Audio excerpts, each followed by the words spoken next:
కాస్త దూరం నడవగానే ఊపిరి తీసుకోవడంలో ఇబ్బందిగా ఉందా?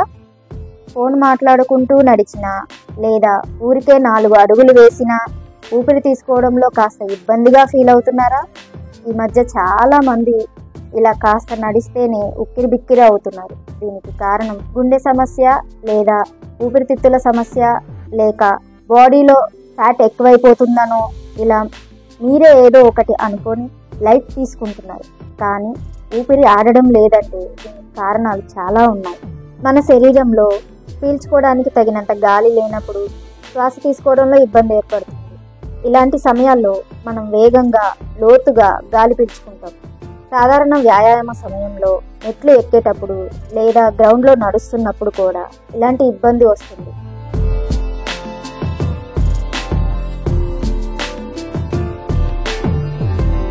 శ్వాస ఆడకపోవడానికి అనేక రకాల కారణాలు ఉంటాయి. ఒక వ్యక్తి ఎత్తైన ప్రదేశాలకు వెళ్ళినప్పుడు లేదా గాలి నాణ్యత లేని వాతావరణంలో ఉన్నప్పుడు డైజెషన్ సమస్యలను కలిగి ఉండవచ్చు. ఇది అధిక సూర్యుడు లేదా అధిక శారీరక శ్రమ వల్ల కూడా వస్తుంది.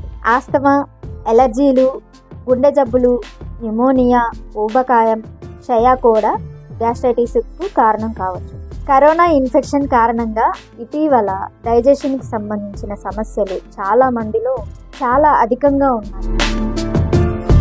రాత్రిపూట నిద్ర లేకపోవడం లేదా ఎండ ఎక్కువగా ఉండడం వంటి కారణాల వల్ల శ్వాస తీసుకోవడంలో ఇబ్బంది ఏర్పడితే ఆందోళన చెందాల్సిన అవసరం లేదు. కానీ గ్యాస్ట్రైటిస్ సాధారణ కాలాల్లో సంభవిస్తే అది గుండె, మూత్రపిండాలు, ఊపిరితిత్తులతో కూడిన వ్యాధుల కారణం అయి ఉండవచ్చు. సరైన పరీక్షలు చేయకపోతే పెద్ద ప్రమాదాలు ఎదుర్కోవాల్సి వస్తుంది.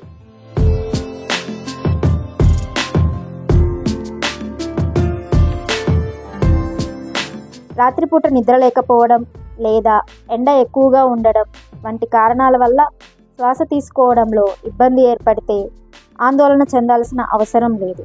కానీ గ్యాస్ట్రైటిస్ సాధారణ కాలాల్లో సంభవిస్తే అది గుండె, మూత్రపిండాలు, ఊపిరితిత్తులతో కూడిన వ్యాధుల కారణం అయి ఉండవచ్చు. సరైన పరీక్షలు చేయకపోతే పెద్ద ప్రమాదాలు ఎదుర్కోవాల్సి వస్తుంది.